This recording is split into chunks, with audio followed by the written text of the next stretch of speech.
Hello, role-playing people, and this episode is a response to Lukasz Sarnacki, who suggested we have a look at what Lucifer did and has been doing after his exile on Earth, after his rebels were imprisoned in the pit. Hello, Lukasz. Do forgive me if I mispronounced your name, and thank you for the wonderful suggestion. I've been meaning to make an episode on Lucifer for a very long time, but surprisingly it has been unexpectedly difficult to write. I'm not sure why.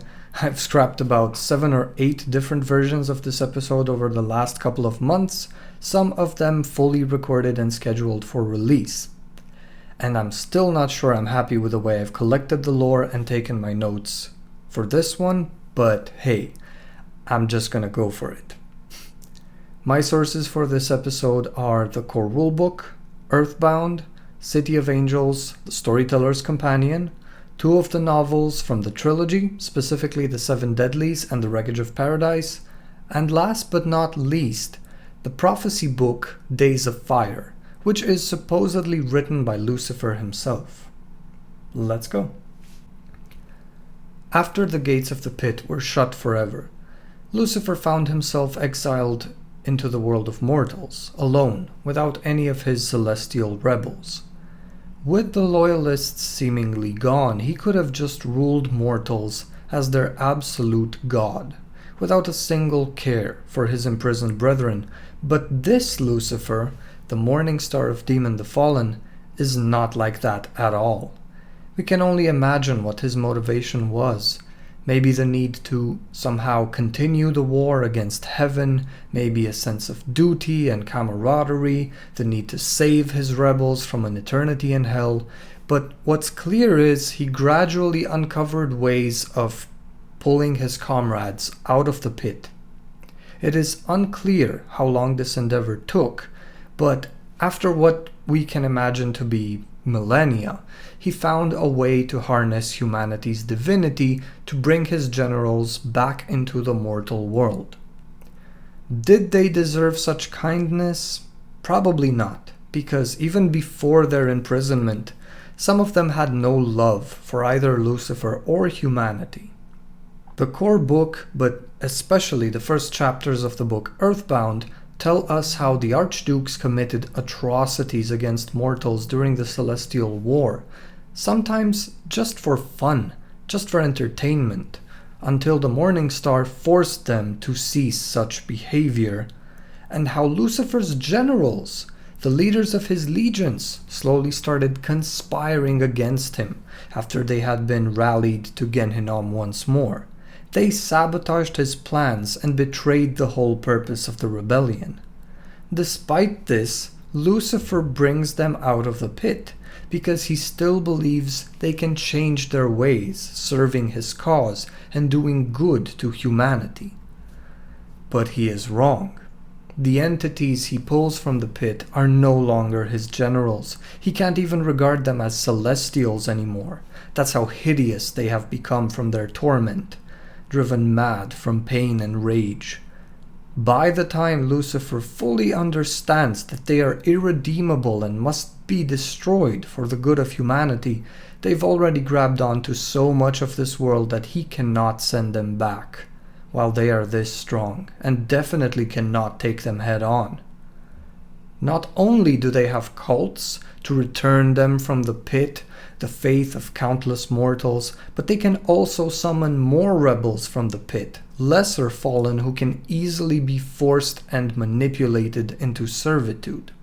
Seeing what the pit has done to his comrades means the Morning Star cannot count on any of the fallen that returned from the prison, but he knows their power is still drawn from the faith of mortals. So Lucifer attempts to starve the Dread Kings into submission by somehow inspiring humanity to stop feeding them faith and redirect that faith to someone else or something else, whether an actual being or a fictional one.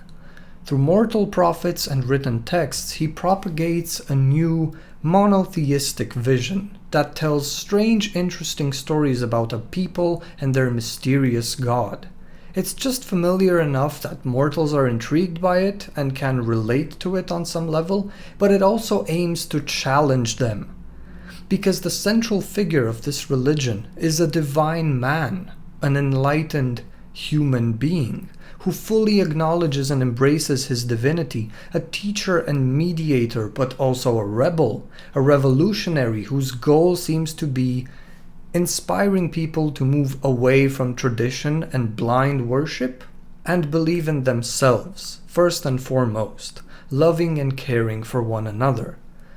Well, as good as this story sounds, the Morningstar's efforts are hijacked and nearly ruined by the cults of the archdukes at first, and by mortal greed and lust for power second.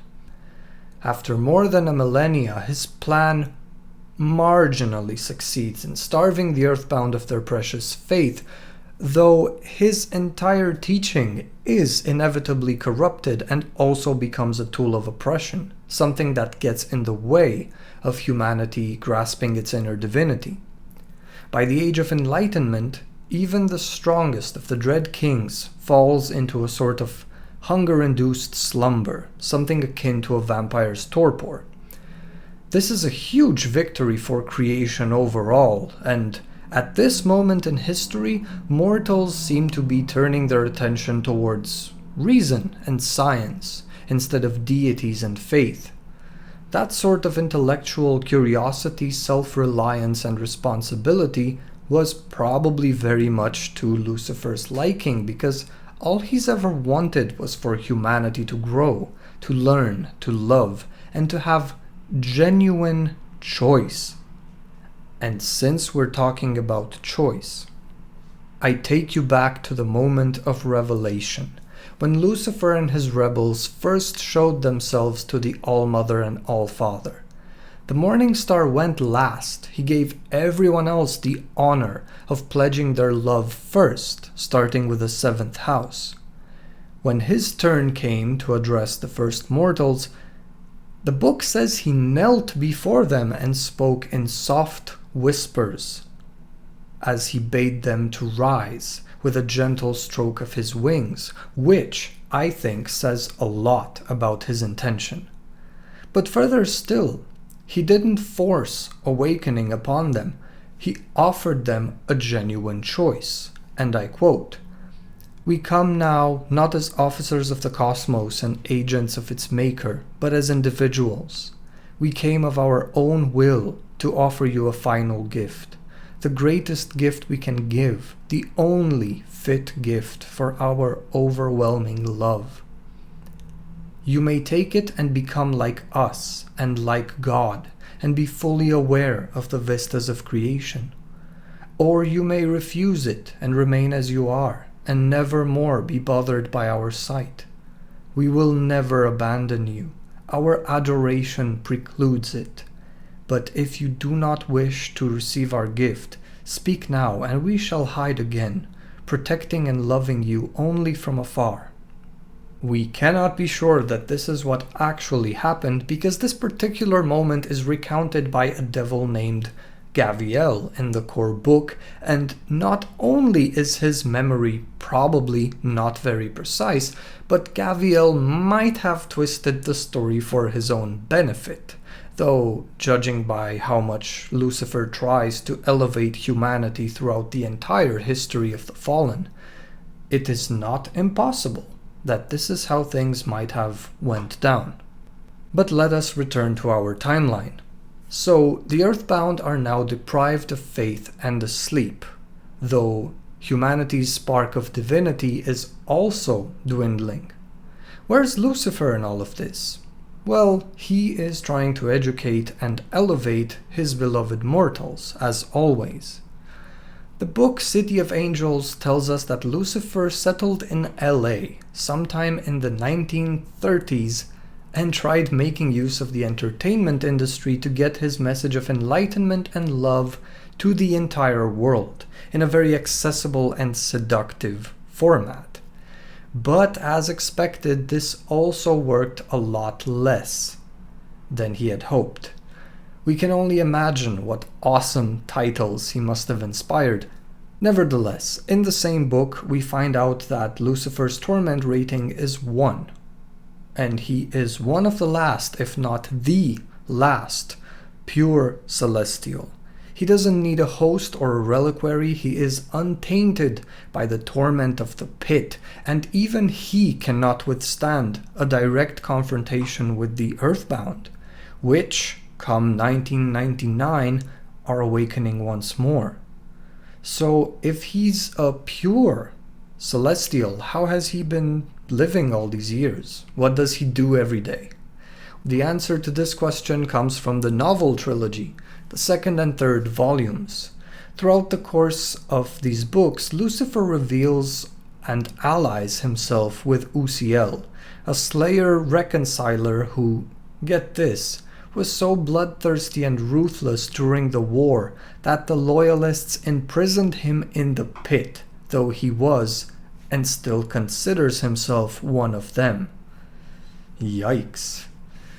Throughout their encounters, Lucifer teaches Uziel how to summon others and how to take in their spirit. So he teaches the Slayer how to commit the demon equivalent of a vampire's diablerie as a means of permanently destroying other fallen. He also encourages Uziel to get stronger by making a pact of faith with an elderly widow. During their more casual conversations, Lucifer brings up that he's spent at least some of his time on Earth punishing criminals, if not for other reasons than simply because it's fun. Another time, he mentions that he hasn't made any pact of faith in 429 years, nor has he used any laws, opting to deal with men as a man, building and working with his hands. Not only does this make sense with him being undetectable by the fallen's supernatural awareness because his faith signature is so thin, but it shows us another side of the Morning Star, a side that loves humanity so much. He emulates it. In his own words, he tells Uziel that there is a beauty and purity to doing things the way humans do it, solving conflicts without resorting to celestial abilities. One particular discussion that is super interesting is when Lucifer bestows one of his abilities upon Uziel, and the Slayer can immediately hear not only invocations, but all mentions of his name, even the euphemisms or nicknames, which reveals that Lucifer has heard every single call, every single mention of his name, every drop of it. He hasn't responded to any of these calls because he is disgusted by the way his faction regards humanity. So many of his followers sacrifice mortals in his name and go to all kinds of lengths to behave in a manner they think is to his liking, but they are wrong. After some insistence from Uziel, Lucifer tells the Slayer that he will monitor his faction for a year, and if throughout that year they prove to do more good than harm to humanity, being a blessing to them, kind and caring, the Morning Star will reveal himself and lead them once more. Needless to say, this doesn't happen. But is Lucifer himself flawless? Not quite. While planning his next move and keeping an eye on his faction, he also reflects on this monk he exchanged words with centuries ago, a person he found insightful. I quote, "John nodded, then asked, 'What can an infinite being sacrifice?' 'An infinite being can sacrifice endlessly.'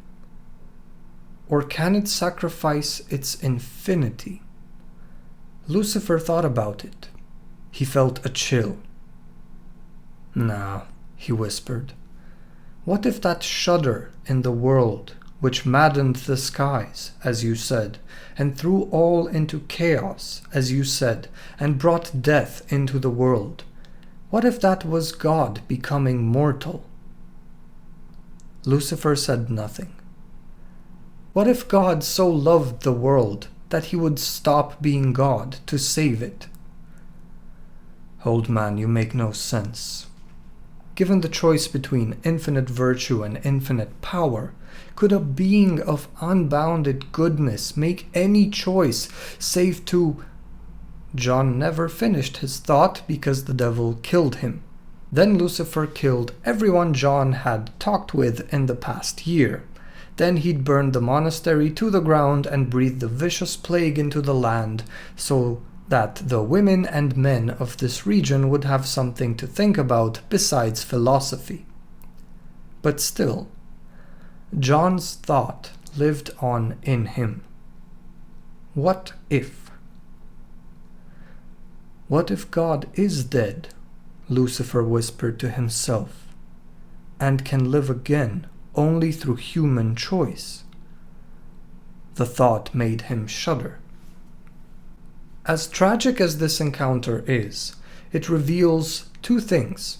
Having spent so much time among mortals, Lucifer can be as tempestuous and impulsive as any human being, even more so, an impassionate murderer. He's showing that fragment of Cain within him. But what is truly interesting about this scenario is that after the very childish and destructive outburst, Lucifer actually takes the monk's words to heart and decides to investigate further. It is unclear whether he actually discovered something or simply reflected upon past events until he saw them in a new light. But if Lucifer is indeed the author of Days of Fire, then his goal is clear. Days of Fire is a book of prophecy, similar to the Book of Nod or Revelations of the Dark Mother for Vampire the Masquerade. This text, however, insists that despite all the pain and destruction this world has seen, and despite the depredations of supernatural beings, from human choice came all that happened. The text itself is frightening, confusing, blatantly violating all possible masquerades, but beautifully written. The prophecy presents humanity with three different paths through a cataclysmic event, stylized as a burning wood, two of which end disastrously. In regards to the third path through this burning forest, the text says, "Can you say goodbye to the world that shapes you and is shaped in turn? Can you leave the manifold gifts of life and health and joy and even sorrow without regret or bitterness? The last compulsion, the final, strongest craving. Can you give away power in the service of virtue? What if the one giver gave that gift? What if she became less, that you might become more? Can you give as she did, not from pride or from curiosity, or even from mercy, but because giving is your joy? Can you surrender to her what she gave you? Can you give back the gift she can no longer seize? Do this, and it does not matter if the wood burns, the sky falls, the earth shakes. Do this, and it does not matter if you live or die. Do this and walk the third path, the path of wisdom."